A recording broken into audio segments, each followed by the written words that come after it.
manufacturing hub.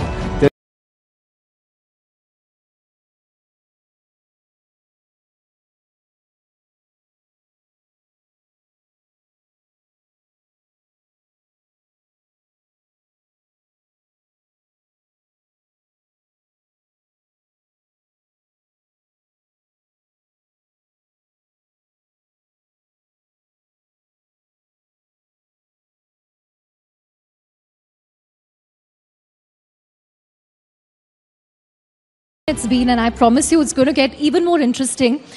Because as Anand says, you know, it's very energizing to be in the company of entrepreneurs and entrepreneurs who really want to make a difference. Because we are talking made in India today, and made in India, not the old manufacturing that you and I know about, but a made in India that reflects the aspirations of a young and ambitious India.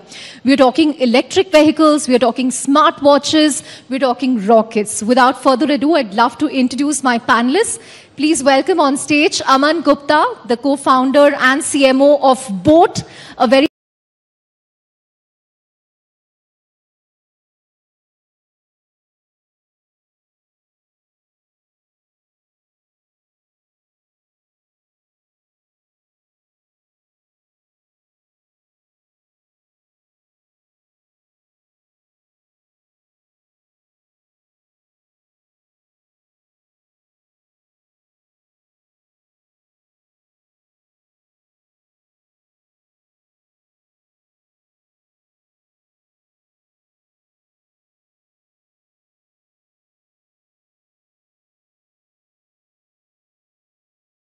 from Bengaluru, Chennai and other cities. Aman, of course, is a local. Aman, thank you so much for joining us. Thank you, Tarun. Thank you, everyone. You know, as I said, this is made in India, which is very exciting because we are talking about products that we couldn't have envisioned even a decade ago. Because today, when you see people wearing headphones, they're wearing a Boat or they're wearing some other Indian brand. It's not just about Sony or JBL anymore. So, Aman, take us about, you know, through your own made in India journey. Or like you say on Shark Tank, hum bhi bana lenge. That's my line. I was supposed to use it today. Say it for us. So, I would say that, a few years back when we started 5 years back, there were no Indian brands as such in our space. And Indian brands were not, they were looked down upon, I would say. We were all, I would say, we felt great using Firangi brands.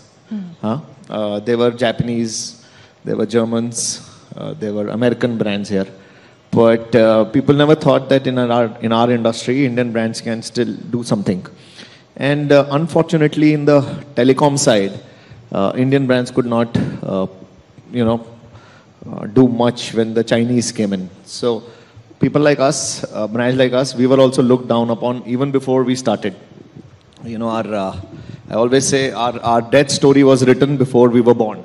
That Indian brands can't do shit, right? And it was tough. We believed in ourselves. We believed in the changing Indian consumer, and we made a brand which was born in India, right? Then a few years back, we all know how COVID made us all realize that we cannot be dependent on, a few countries for our products. And we all, not only us in electronics, all of us started, made in India started becoming a very flagship scheme of the government. And we all started investing our time, effort, and money in making in India. And we are very proud to say that, last quarter we made 1 crore units in India. Wow.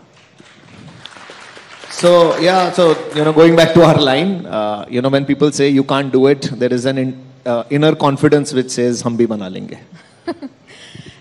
In fact, I read somewhere, Aman, that in 2021, only 5% of your products were being made here, but now it's climbed to 40-50%?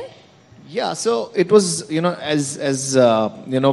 was not easy to make in India. It was not feasible, to be frank to you. But, we were working very closely with the government also helping us on a lot of schemes. The PMP scheme is there. The PLI is also expected sometime. So I think there was a constant push and pull, and with the support of the government, with the policies becoming easier, we also thought we are not a manufacturing company. We never done manufacturing ever. We know tech, we know marketing, but manufacturing was something which we had to learn.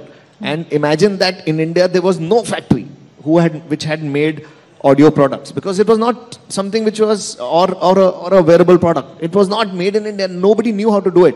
So we took baby steps. And I remember one day, there was one of these interviews where people asked Prime Minister Modi that why aren't we doing things fast or something, and he said India is not like a flight which just goes like this and this. India is like a train. It takes time, right? So I would say for us also, like Rome was not built in a day. India will not make in a day. It will take its time. And we are on the path of doing that. Great. Tarun, your journey as a maker of electric vehicle, an electric scooter, since the time you started, which was what, 2014, 2015, there are now over 1 lakh Ather scooters on the road in India. But it took you a long time to get there. I think you took 6-7 years just to get the design right, to get the product right, because you wanted to make a product that ultimately looked good. Like Aman said, people would kind of hesitate from using Indian brands, but you made it aspirational. So if you see our trajectory, it's, by the way, we're in our 10th year now, so just approaching the first decade. First 5 years of engineering and product development. That phase was important because before you get to actually make in India, you need design in India. Or rather, for us, that was the only option.